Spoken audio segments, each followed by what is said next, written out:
Hey everyone, happy Sunday. I hope that wherever you are and whatever you're doing, you are having a fantastic time. I've got my chocolate herbal tea going. It's really cold in the studio today. I am really cold, so you have to forgive me holding this and the steam rising up off a cup. I don't know if you can see it.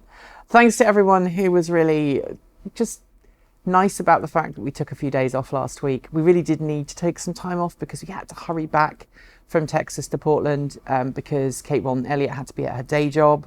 And she'd taken 4 days off, not thinking that on the Friday they'd want her in the office, and they needed her at work. And she works in an industry that means she had to be at her place of work pretty early in the morning, and she also had to be in a really cogent state. So we had to make sure that we rushed back, and that meant we just didn't have time to do a whole lot of videoing on the way back from Fully Charged Live. It was great to see everyone in Fully Charged Live. We've still got some videos to come from that, and also CES. And that brings me to the second point, which is I know some of you are a little bit ticked off about the fact that we haven't been doing the studio videos. We are going to try and intersperse studio videos with the rest of the away CES videos. And we do like making these trips to CES and also to Fully Charged Live because it brings variety to the channel, and we don't want to be one of those channels that's stagnant and dies, because that would suck, frankly. We've worked really hard to grow this channel and we want it to continue to grow. And so we have to find new content, new interesting ways. And there's only so many videos that we can make in the studio explaining why your car doesn't drive as far in the winter as it does in the summer. Anyway, thanks for that. So what I want to talk to you about today, well, I want to talk to you about who owns the software in your car. This week, Tesla's been in the spotlight for various reasons. One of them was Tesla apologizing and rectifying the issue of a customer who purchased a Model S secondhand that had autopilot, and then when they bought the car, it was deactivated, even though it was originally spec'd with autopilot. Tesla's apologized for the error and reactivated it, so well done, Tesla. But then also this week, there's been discussion about what happens when Tesla deactivates rapid charging capabilities on salvage cars, and the whole debate of what denotes a salvage car. And a lot of you were watching the video midweek that I did on it, and I think some of you thought that I was attacking Tesla unnecessarily, and that wasn't the intent of the video. I support Tesla deactivating cars that are patently unsafe, and I think that there needs to be a higher level of repair in the automotive world. And if Tesla is protecting its interests and also the safety of its customers by deactivating cars and preventing them from rapid charging, that's great. But I think, honestly, rapid charging shouldn't be the thing that they turn off. They should just go, okay, this car's not safe to be driven. Flip a switch. This car should not be driven. But at the same point, it needs to be really open about it. It needs to say to insurance companies, okay, this car has been written off, thank you very much, we'll be deactivating that car completely now, and we'll be stripping it for parts. And then Tesla could bring those parts back into the system.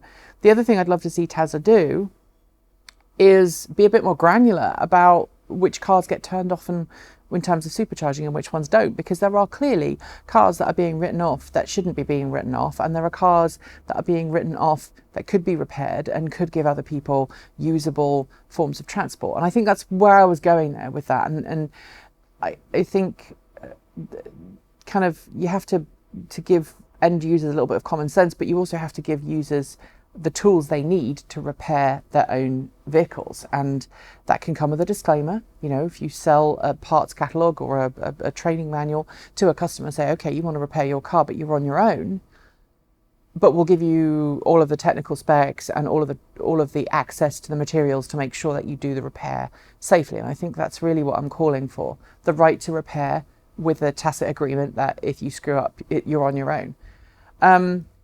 But also this week, Tesla's been asking customers to upgrade their software. Those who haven't applied software updates to their car have now been given effectively a sunset date, after which Tesla's going, if you don't upgrade your car by this point, it might not work with our services.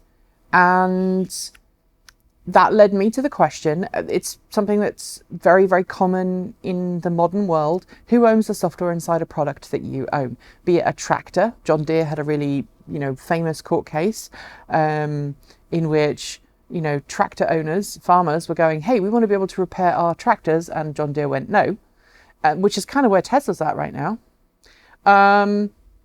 Through to, mobile phones, computers, through to even things that you might not think have chips in them, giving customers access to those products is becoming an untrendy thing for these big companies to do. They want to keep walled gardens, they want to protect their own investments, and I get that.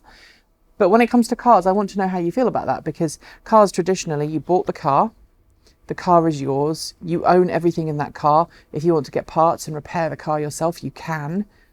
You know, cars never used to have over-the-air software updates, but now in the age of over-the-air software updates, we have to ask who actually owns the software inside your car. Is it you, or is it the company that made your car? And if so, does that mean that that company can then reach into your car and make adjustments without your knowledge or consent? Is that okay to you? I think based off the response to the Tesla video I did midweek, some people would say, yeah, I'm okay with that, especially if it's safety oriented. And I would admit that, you know, I would be happy with, for example, I'm going to buy my Chevrolet Bolt. We just got the residual quote back, the buyout quote, and it's really affordable. And so we're going to go ahead and buy the car rather than buy a new one. At least that's, I think, where we're going to go, because we're just about to go over mileage.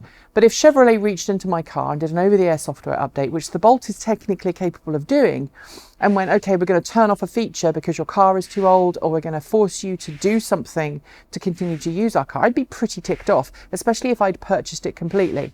Apologies for the noise from next door. There's a place next door to me that builds drift cars, and they're working on drift cars because it's Friday and that's the day they work on the cars.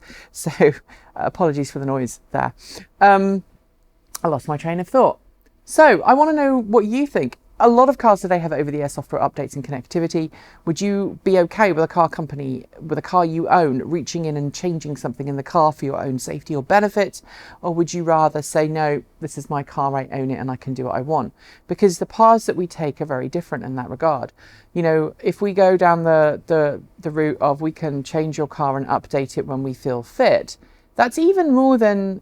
I guess that's analogous to Windows deciding it's going to update when you're trying to use your computer to do something else and you have no choice about it. Or Apple doing the same thing. They do the same thing now. Apple will just update in the background. And you can change that and turn it off. But at the same point, you know, Apple, I don't think, has turned around and said, well, we're not going to let you connect to our servers unless you update your computer. You just won't have access to all of the features, which I think is where Tesla's at, actually, if I'm honest, with the Model S's that haven't been updated yet. But let me know what you think in the comments below. Are you okay with it? Do you think that once you buy a car, it's your car and the automaker needs to have permission to reach into your car and change things? Do you think it's something that you should have consent or control over? Let me know below. Don't forget to like, comment and subscribe. You can support us through Patreon, Ko-fi, or visit our swag store. If you're watching this on Sunday, there is still time to grab that 10% discount for Valentine's Day weekend. The link will be below. I'll be back tomorrow with more content, but until then, keep evolving.